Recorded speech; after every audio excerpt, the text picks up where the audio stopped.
السلام علیکم ورحمۃ اللہ وبرکاتہ۔ بسم اللہ الرحمن الرحیم۔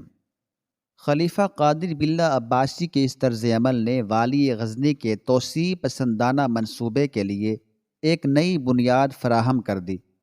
نتیجتاً خواہش اقتدار سے مغلوب ہو کر سلطان محمود نے خلیفہ بغداد کے نام دوسرا خط تحریر کیا۔ میری خواہش ہے کہ ایک فرمان کے ذریعے سمرقند بھی سلطنت غزنی کے حوالے کر دیا جائے۔ عباسی خلیفہ قادر باللہ کو سلطان کا خط پڑھ کر بہت غصہ آیا، مگر اس نے مصلحتاً سفیر غزنی کے سامنے اپنے غضبناک جذبوں کا اظہار نہیں کیا اور ایک خط کے ذریعے محمود سے اس کے مطالبے کی وضاحت چاہی۔ آخر والی غزنی کس بنیاد پر سمرقند کے علاقے کو اپنی مملکت میں ضم کرنا چاہتے ہیں؟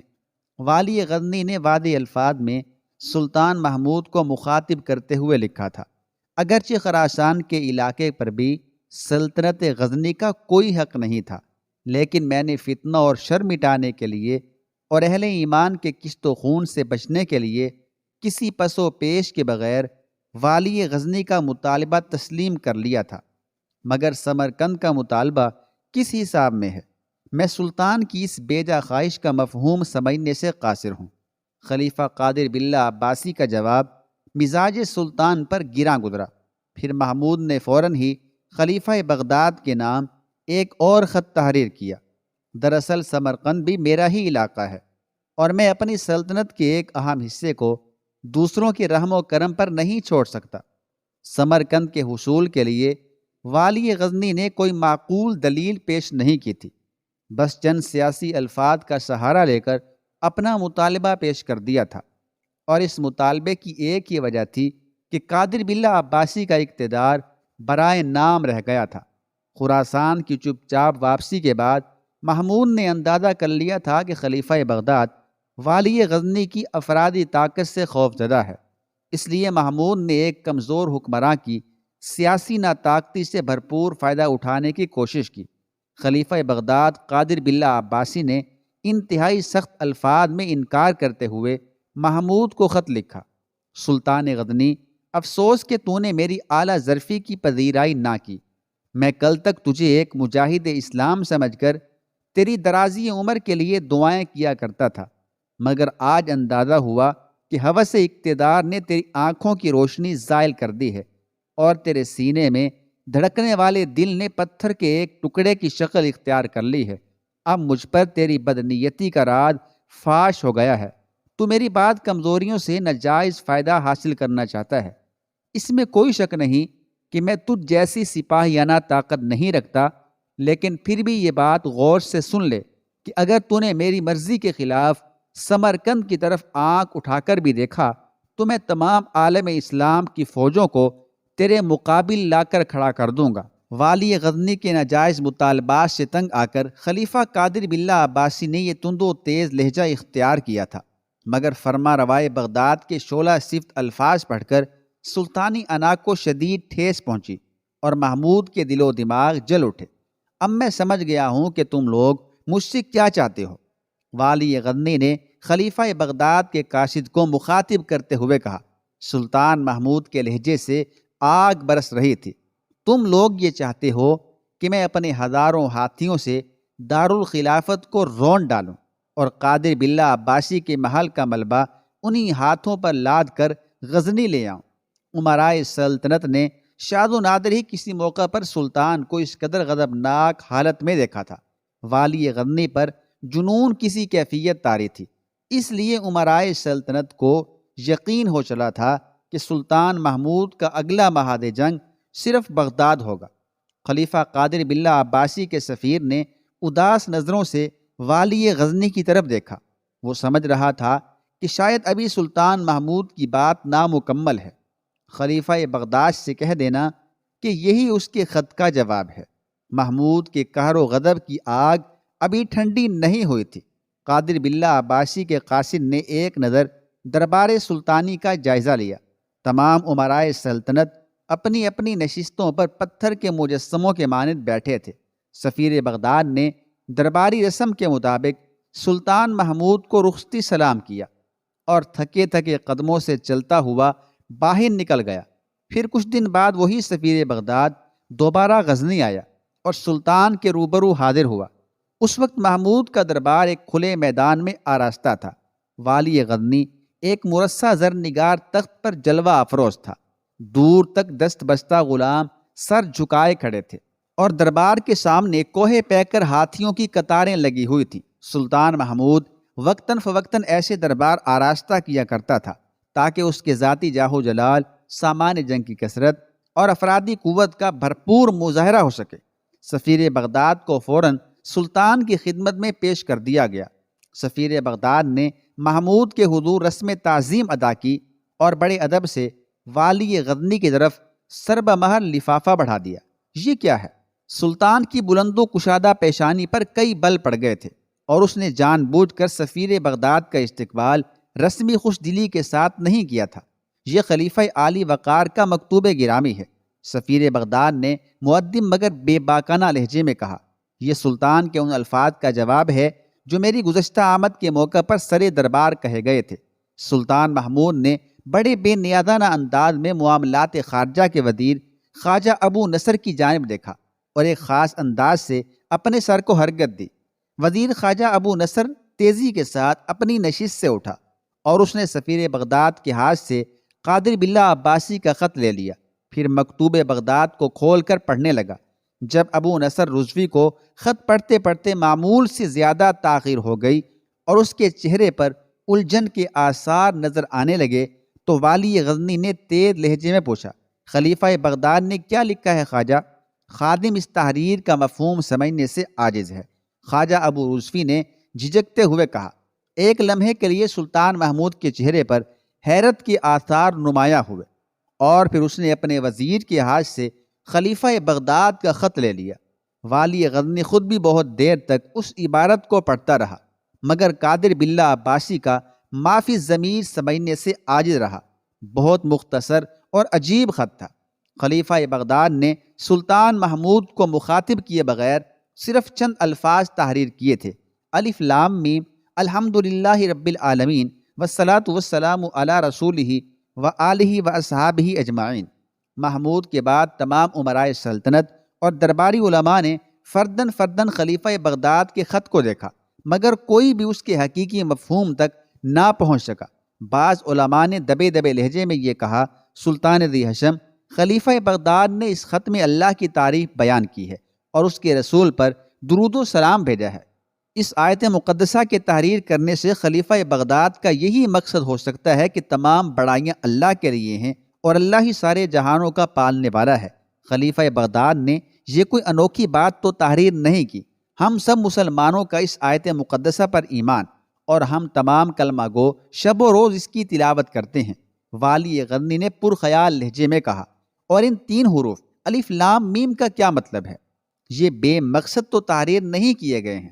تمام علماء دربار بہت دیر تک سربہ گریبان بیٹھے رہے اور قرآن کریم میں کئی مقامات پر استعمال ہونے والے حروف مقطعات کے بارے میں سوچتے رہے۔ اس قسم کی تمام آیات قرآنی کو بار بار پڑھا گیا۔ مختلف زاویوں سے غور و فکر کی راہیں کھولی گئیں مگر پھر بھی خلیفہ بغداد کے جواب کا مفہوم واضح نہ ہو سکا۔ پھر جب تمام علماء دربار اور صاحبان فضل و کمال عاجز آ گئے تو خواجہ ابو بکر قحطانی اپنی نشست پر کھڑے ہوئے۔ خواجہ ابو بکر شیخ نظام شاہ رحمۃ اللہ علیہ کے جانثار اور عقیدت مند تھے۔ خواجہ ابو بکر عالم و فاضل ہونے کے ساتھ ساتھ ایک بلند کردار انسان بھی تھے۔ ان کی راست گوئی اور بے باکی دربار غزنی میں ایک ضرب المثل کی حیثیت رکھتی تھی۔ خواجہ ابو بکر کچھ دن تک نظام شاہ کے ساتھ گوشہ نشینی کی زندگی بسر کرتے رہے مگر ایک روز شیخ نے انہیں حکم دیا کہ وہ دربار سلطانی سے وابستہ ہو جائیں۔ اگرچہ خواجہ ابو بکر امراء کی صحبتوں سے نالاں رہتے تھے لیکن انہیں حکم شیخ نے مجبور کر دیا تھا۔ خواجہ، دربار سلطانی کو تمہاری شدید ضرورت ہے، نظام شاہ رحمۃ اللہ علیہ نے اپنے عقیدت مند کو سمجھاتے ہوئے فرمایا تھا۔ دولت و اقتدار کی زیادتی کسی وقت بھی محمود کے قدموں کو غیر متوازن کر سکتی ہے۔ تم وہاں موجود ہوگے تو کم سے کم سلطان کو لڑکھڑاتے دیکھ کر اسے سنبھالنے کی کوشش تو کرو گے، ورنہ دربار کا تو یہ حال ہے کہ اہل علم نے خوشامد کو اپنا عقیدہ اور مرضی شاہ کو اپنا مسلک بنا لیا ہے۔ اگر تم بھی اس دنیا پرستی کے خلاف حرف احتجاج بلند نہیں کرو گے تو کون بولے گا؟ یہاں تو سب کے سب زباں بریدہ نظر آتے ہیں۔ اب خواجہ ابو بکر کہستانی کے لیے انکار کی کوئی گنجائش باقی نہیں رہی تھی۔ مجبوراً وہ دربار سلطانی سے وابستہ ہو گئے، مگر اس طرح کے محمود کے قریبی حلقے میں ان کا گزر بھی نہیں تھا۔ آج وقت نے خواجہ ابو بکر کو ایک موقع فراہم کیا تو سر دربار کھڑے ہو گئے اور والی غزنی کو مخاطب کر کے کہنے لگے، اگر سلطان محترم مجھے اجازت دیں تو میں خلیفہ بغداد کے مکتوب پر اپنی ناچیز رائے کا اظہار کروں۔ والی غزنی نے چونک کر خواجہ ابو بکر کی طرف دیکھا۔ وہ ان کے مقام علم سے بھی بے خبر تھا اور صحبت خاص سے بھی اس صحبت خاص سے جو انہیں نظام شاہ کی قربت کے سبب حاصل تھی۔ لا علم تھا۔ تم بھی جو کہنا چاہتے ہو کہہ ڈالو۔ سلطان محمود کے لہجے سے بڑی بے دلی اور بے یقینی کا اظہار ہو رہا تھا۔ میرا خیال ہے کہ سلطان معظم نے خلیفہ بغداد اور اس کے محلات کو اپنے کوہ پیکر ہاتھیوں کے ذریعے روند ڈالنے کی دھمکی دی تھی۔ خواجہ ابو بکر کہستانی نہایت باوقار لہجے میں ٹھہر ٹھہر کر بول رہے تھے۔ اس لیے ممکن ہے کہ خلیفہ قادر باللہ عباسی نے جناب والا کی اسی دھمکی کے جواب میں سورہ فیل کی طرف اشارہ کیا اور ان حروف مقطعات سے الم تری کیف فعل ربک باصحاب الفیل، کیا تو نے نہیں دیکھا کہ تیرے رب نے ہاتھی والوں کے ساتھ کیا سلوک کیا مراد ہو۔ جیسے ہی خواجہ ابو بکر کہستانی کی زبان سے یہ الفاظ ادا ہوئے، سلطان محمود پر ناقابل بیان دہشت طاری ہو گئی۔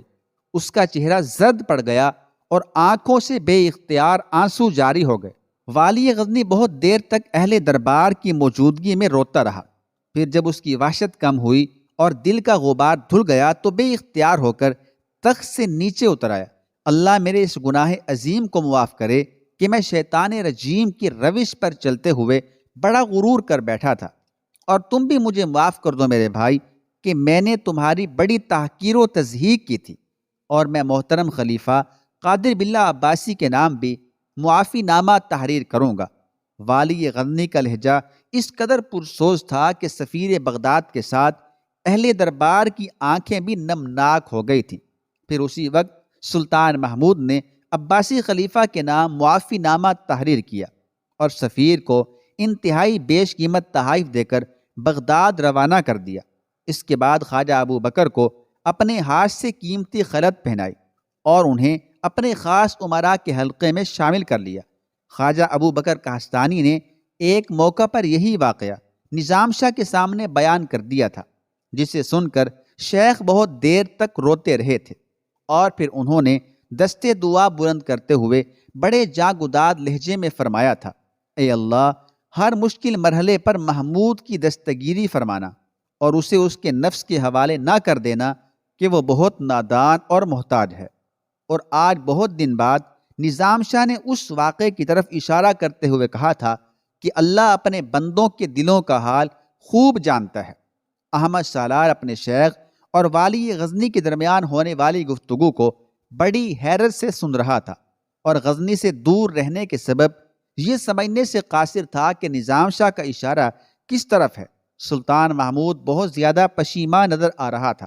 اس کا خیال تھا کہ شیخ خلیفہ بغداد سے ہونے والی مراسلت سے بے خبر ہوں گے، مگر جب نظام شاہ نے در پردہ اس واقعے کی طرف اشارہ کیا تو والی غزنی بے قرار نظر آنے لگا۔ فرزند، کیا تمہارے جاہو جلال کے مظاہرے کے لیے صرف بغداد کی شکستہ و بیمار خلافت ہی رہ گئی تھی؟ نظام شاہ کے لہجے میں بڑا کرب تھا۔ اور کیا تم ان کوہ پیکر ہاتھیوں کی اس لیے پرورش کر رہے ہو کہ اپنے ہی ایک ہم عقیدہ بھائی کے محلات کو مسمار کر ڈالو؟ بغداد کے سلسلے میں رونما ہونے والے واقعے کا ایک ایک گوشہ نظام شاہ پر روشن تھا۔ یہ جان کر والی غزنی کے چہرے کا رنگ فک ہو گیا، اور اب وہ نظام شاہ کے حضور اپنے آپ کو ایک بڑا مجرم سمجھ رہا تھا۔ شیخ، میں فوراً ہی اپنے اس گناہ سے تائب ہو گیا تھا، محمود نے انتہائی شرمسار لہجے میں کہا، اور میں نے اس وقت خلیفہ بغداد کے نام معافی نامہ بھی تحریر کر دیا تھا۔ تم مجھ سے ایلک خان کی خود غرضی اور بے وفائی کا شکوہ کر رہے تھے، مگر کبھی تم نے اپنے اس جارحانہ عمل پر بھی غور کیا؟ نظام شاہ رحمۃ اللہ علیہ کے لہجے میں والی غزنی کے لیے سخت تنبیہ بھی شامل تھی۔ والی غزنی ایک مرد کلندر کے سوال کا کیا جواب دیتا؟ بار ندامت سے اس کا سر جھک گیا۔ فرزند، میں اس حقیقت سے باخبر ہوں کہ تمہیں میری بار بار مداخلت گراں گزرتی ہے اور مجھ ناکارہ کی فرمائش سے تمہارے توسیع اقتدار کے منصوبے متاثر ہوتے ہیں۔ نظام شاہ کے لہجے سے دل کا درد جھلک رہا تھا، مگر زیادہ پریشان نہ ہو کہ یہ کچھ دنوں کی بات ہے، پھر تم سے اس لہجے میں بات کرنے والا دور دور تک کوئی نہ ہوگا۔ ہر طرف تمہارے جاہو جلال کے آگے جھکے ہوئے سر ہوں گے، تمہارے سامنے کٹی ہوئی زبانیں ہوں گی، تمہارے اقتدار و جبروت کے روبرو سہمے ہوئے زرد چہرے ہوں گے۔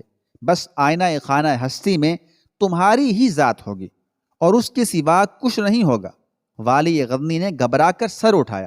اس نے آج تک نظام شاہ کو ایسی عجیب حالت میں پہلے کبھی نہیں دیکھا تھا۔ اور ایک بات پورے ہوش و حواس کے ساتھ سن لو، ممکن ہے کہ کل تمہیں یہ بات سمجھانے والا اس دنیا میں کوئی دوسرا موجود نہ ہو۔ نظام شاہ نے ایک مختصر سے وقفہ سکوت کے بعد کہا، فرزند، تم نے بہت اچھا کیا کہ خلیفہ بغداد سے بر وقت معافی مانگ لی۔ اگر تم ایسا نہ کرتے تو ایلک خان کے گھوڑے غزنی کو رون ڈالتے۔ شیخ، میں اپنے اس فعل پر بہت شرمندہ ہوں۔ شدید احساس ندامت سے والی غزنی کا چہرہ سرخ ہو گیا تھا۔ کاش تو نے خلیفہ بغداد کو تنبیہ کرنے کی بجائے حاکم گجرات کے دربار میں سفیر بھیج کر بت پرستوں کے سامنے اپنے قہر و جلال کا مظاہرہ کیا ہوتا کہ اگر سومنات کو غزنی کے حوالے نہ کیا گیا تو پھر یہ کوہ پیکر ہاتھی ایک ایک سنگی دیوار کو مسمار کر دیں گے اور ایک ایک آہنی کلے کو رون ڈالیں گے۔ نظام شاہ نے اس طرح آہ سرد کھینچی جیسے کوئی تیز نشتر ان کے دل میں اتر گیا ہو۔ میں ایسا ہی کروں گا شیخ، سلطان غزنی نے مضطرب ہو کر کہا۔ آپ کے جلال روحانی کی قسم ایسا کروں گا، مت کھا مجھ گناہگار کی قسم۔ نظام شاہ نے محمود کو سختی سے ڈانٹ دیا۔ دولت و اقتدار نے تجھے فریب کاری سکھا دی ہے۔ جب شکست کے قریب پہنچ جاتا ہے تو مجھ سے دعاؤں کی درخواست کرتا ہے، اور جب دشمنوں کی لاشوں پر اپنی فتح و نصرت کے پرچم گاڑ دیتا ہے تو سب کچھ بھول جاتا ہے، کوئی وعدہ یاد نہیں رہتا، جانثاروں کی وفا پر شک کرتا ہے، انہیں حاسد اور اقتدار پرست کہہ کر پکارتا ہے جو تیری خاطر جلتے جلتے راکھ ہو گئے، ان کے سامنے اپنے جاہو جلال کے مظاہرے کرتا ہے۔ والی غزنی کے وحشت و اضطراب میں مزید اضافہ ہو گیا تھا۔ نظام شاہ نے شدت کرب میں نگار خانم کے ساتھ کی جانے والی بدسلوکیاں بھی بیان کر دی تھیں۔ تو میرا بش شکن نہیں رہا۔ روح کی اذیت برداشت نہ ہو سکی تو نظام شاہ رونے لگے۔ میں نے جس کی تابناک جوانی کے لیے اپنی ایک ایک سانس لکھ دی، اسے حرص و ہوس کے تاجر میری نظروں کے سامنے اٹھا کر لے گئے اور میں کچھ نہ کر سکا۔ نظام شاہ، تیری بدقسمتی پر ہزار بار افسوس کہ تو بڑھاپے میں بے اولاد ہو گیا۔ جو مرد قلندر آفات و مصائب کے پہاڑ ٹوٹنے پر بھی مسکرایا کرتا تھا، آج اس کے لہجے میں مرثیہ خانی کا گمان ہوتا تھا۔ اپنے روحانی باپ کی یہ حالت اضطراب دیکھ کر احمد سالار کے جسم پر لرزہ طاری ہو گیا۔ اس میں اتنی ہمت بھی نہیں تھی کہ وہ نظام شاہ کے روبرو چند تسکین آمیز کلمات ہی ادا کر سکے۔ شیخ، ابھی میں زندہ ہوں۔ والی غزنی کی زبان سے الفاظ ٹوٹ ٹوٹ کر ادا ہو رہے تھے۔ ابھی آپ کا فرزند محمود زندہ ہے، پھر آپ لاوارث کیسے ہو سکتے ہیں؟ بے شک تو زندہ ہے۔ نظام شاہ کی فریاد کی لے تیز تر ہو گئی تھی، مگر تو نے بت فروشوں کی ادائیں سیکھ لی ہیں۔ شیخ، میں بت فروش نہیں ہوں، یہ محض آپ کی بدگمانی ہے، اس کے سوا کچھ نہیں۔ سلطان محمود نے اپنی صفائی پیش کرتے ہوئے کہا، جس نے تمام عمر اپنے دشمنوں سے بھی حسن ظن رکھا تو اس پر بدگمانی کی تہمت تراش رہا ہے۔ نظام شاہ کے لہجے میں ناکام حسرتوں کی تپش تھی۔ تو جھوٹ بولتا ہے محمود، میرا وہ بت شکن تو مر گیا، اس کی ایک مسکراہٹ پر میں نے زندگی بھر کی کمائی لٹا دی تھی اور اپنی ساری ریاستیں جس کے نام کر دی تھی، وہ بت شکن تو سیم و زر کے ملبے میں دب کر ہلاک ہو گیا۔ تو سلطان غزنی ہے، دنیا کا بڑا فاتح، کثرت افواج پر نازاں، تاج و تخت کا مالک، زرخیز زمینوں کا اجارہ دار، سبک تگین کا بیٹا، تو امیر ابن امیر اور میں گلی کوچوں کا بھکاری، تجھ سے میرا کوئی رشتہ نہیں۔ یہ کہہ کر نظام شاہ اٹھ کھڑے ہوئے۔ سلطان محمود نے مرد کلندر کے تیوروں کو پوری شدت سے محسوس کر لیا تھا، اس لیے وہ بھی گھبرا کر کھڑا ہو گیا۔ محمود، میں تجھے تیرے عہد کی زنجیروں سے آزاد کرتا ہوں، اب تیری ذات پر میرا کوئی قرض نہیں۔ نظام شاہ کے بہتے ہوئے آنسو رک گئے تھے اور لہجے میں وہی ٹھہراؤ آ گیا تھا۔ آج میں تیری مملکت چھوڑ کر جا رہا ہوں، کل کفن پہن کر دنیا سے چلا جاؤں گا اور اپنے خالق کی بارگاہ کرم میں حاضر ہو کر عرض کروں گا، اپنے گنہگار اور عاجز بندے نظام شاہ کو معاف کر دے۔ وہ اپنی آخری سانس تک تیری وسیع و عریض زمین پر بے چین پھرا، مگر اس کی صدا سننے والا کوئی نہیں۔ اب محمود کے پاس اس کے سوا کوئی چارہ نہ تھا کہ وہ جلال سلطانی کو بالائے طاق رکھ کر ایک سعادت مند بیٹے کی طرح روٹھ جانے والے باپ کو بلا تاخیر منانے کی کوشش کرے، ورنہ اگر نظام شاہ اس کی حدود مملکت سے نکل کر چلے جاتے تو سرزمین غزنی ایک بڑی سعادت سے محروم ہو جاتی۔ پھر سلطان نے ایسا ہی کیا۔ وہ شدید عالم اضطراب میں آگے بڑھا اور نظام شاہ رحمۃ اللہ علیہ کے قدموں سے لپٹ گیا۔